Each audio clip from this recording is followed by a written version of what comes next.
তো পালায় প্রবেশ করার আগে আমি একটা কথা বলতে চাই। সে কথাটা হলো এই, আমি গত বছর এই দরবারে গান শোনার জন্য আসছিলাম। সে গান ছিল হলো আমাদের শ্রদ্ধেয় ফকির আবুল সরকার এবং আমার আজকে যে ভাই তার ওস্তাদ জসিম সরকার। কি সত্য না মিথ্যা? তো আমি আসার পরে ওই দরবারে গিয়ে একটা ভক্তি দিছিলাম যে বাবা তুমি তো আল্লাহর ওলি, এইরকম দরবারে আমি কবে গান করতে পারবো? আমার সমীর মুন্সি 1 বছরও ঘুরাই নাই। আমি এইখানে আজকে শিল্পী, যার খেলা সে খেলে, আমার কিছু করার নাই। তাহলে আমার কাছে পরিষ্কার, কে কি ভাবলো না ভাবলো আমার কিছু যায় আসে না। যখন আমাকে ফোন করছে আমার আমির বাবাজি, আমি তখন ঈদের মার্কেট করতেছিলাম। সঙ্গে সঙ্গে যখন ফোনটা করছে, রিসিভ করার পর বলছে 29 তারিখ না হয় 30 তারিখ তোমার গান গাইতে হবে। বিশ্বাস করেন আমার চোখের পানি আমি রাখতে পারিনি, যে আমি পাগল রে বইলে আসছি, পাগল আমার কথায় সদয় হয়েছে। তাই দরবারের প্রতি লাখো কোটি ভক্তি রেখে আমি কি গাইতে পারি বাবা? শরীয়ত এবং মারফত এই দুইটাই আমার দয়াল নবীর রাহা। একটা সিনার এলেম আর একটা সফিনার এলেম। কেউ কাউকে ছাড়া না না। অহেতুক তর্ক করা, কুতর্কা, বাজে কথা বলা, এই স্বভাব আমার বাবা বরাবরই নাই। কারণ যে বলে আমি বেশি জানি, আমার প্রভু বলে তাকে আমি পশুর মধ্যে গণি। আমি কিছুই জানি না বাবা, যার কথা সে যদি কয় তাহলে আমি বলতে পারি। আমার কিসের অহংকার? প্রভু আমাকে মানুষ করে এই দুনিয়ায় পাঠাইছে, এইটাই সবচাইতে বড় অহংকার আমার। আমাকে আমার আল্লাহ পাক পায়খানার একটা কিট বানায়ও পাঠাইতে পারতো। দয়া করে মায়া করে মানুষ করে আমাকে এই ধরায় পাঠাইছে। এই শুকরিয়া করেই তো আমি শেষ করতে পারবো না, আর অহংকার করে কি হবে বাবা?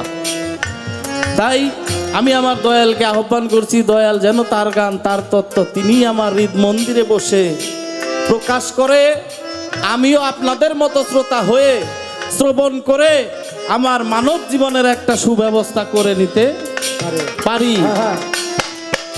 তাই আমার গাইতে হবে মারফতের পক্ষে। দু একটি কথা রাখবো, যার পাশে আমাকে গান দিছেন এর পাশে দাঁড়িয়ে আমি মারফত কি বা বলতে পারি। তবুও যখন দেওয়া হয়েছে আমি চেষ্টা করব দু একটি কথা বলার জন্য। বেশি কথা বলবো, সময় আছে কতক্ষণ বাবা?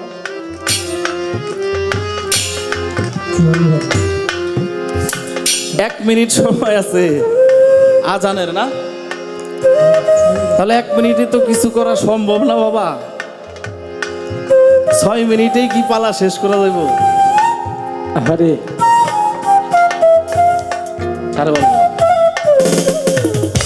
তো আমি ছোট করে একটি,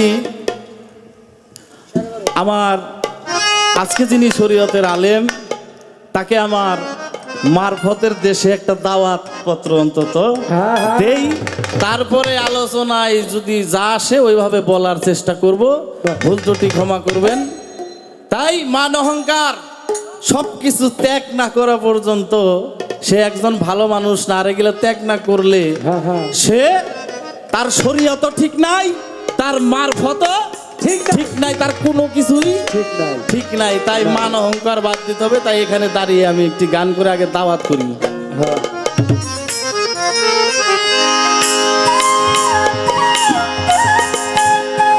ওরে অমূল্য ধন বিক্রি করে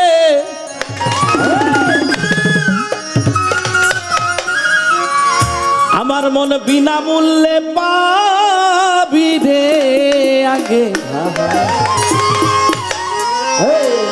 মারফতের দেশে যদি যাবি রে আমার আলেম ভাই মারফতের দেশে যদি যাবি,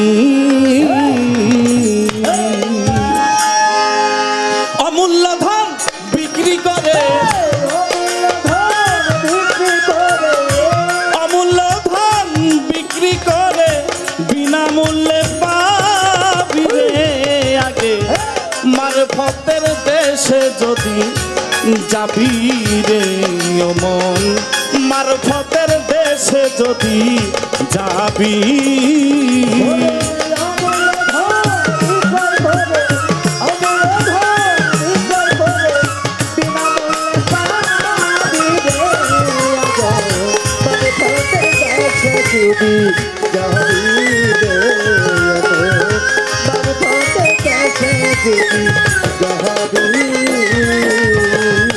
সেই দেশের এমনি রীতি গুরুকে ভজগাপতি, সে দিবে আসল মূর্তি নিগুম ঘরের চাবি ভালো।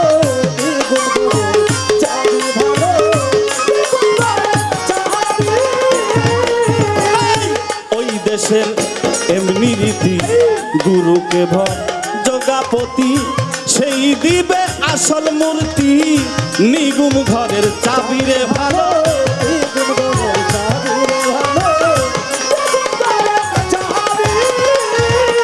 ওরে খুললে তালা দেখবি খেলা, খুললে তালা দেখবি খেলা, জ্যোতির্ময় এক ছবি রে আগে। মারফতের দেশে যদি যাবি রে মন, মারফতের দেশে যদি যাবি,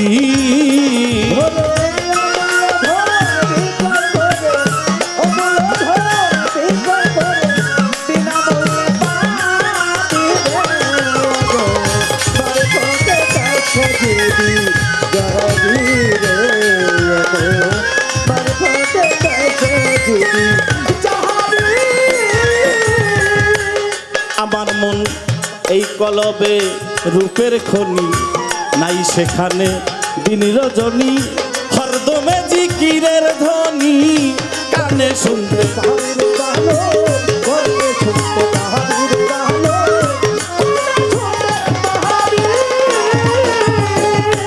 আমার মন কলবে হয় তার রূপের খনি, নাই সেখানে দিন রজনী। আরে শুনবি সে তাই জিকিরের ধ্বনি কানে শুনতে পাবি ভালো।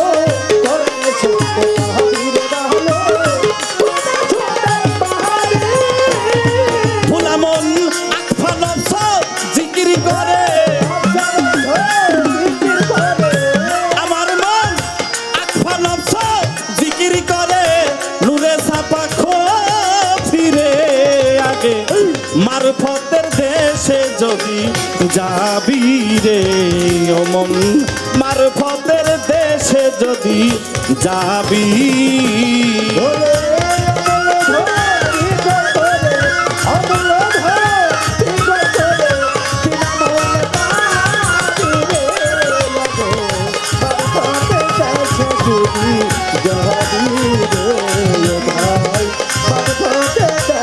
Thank you.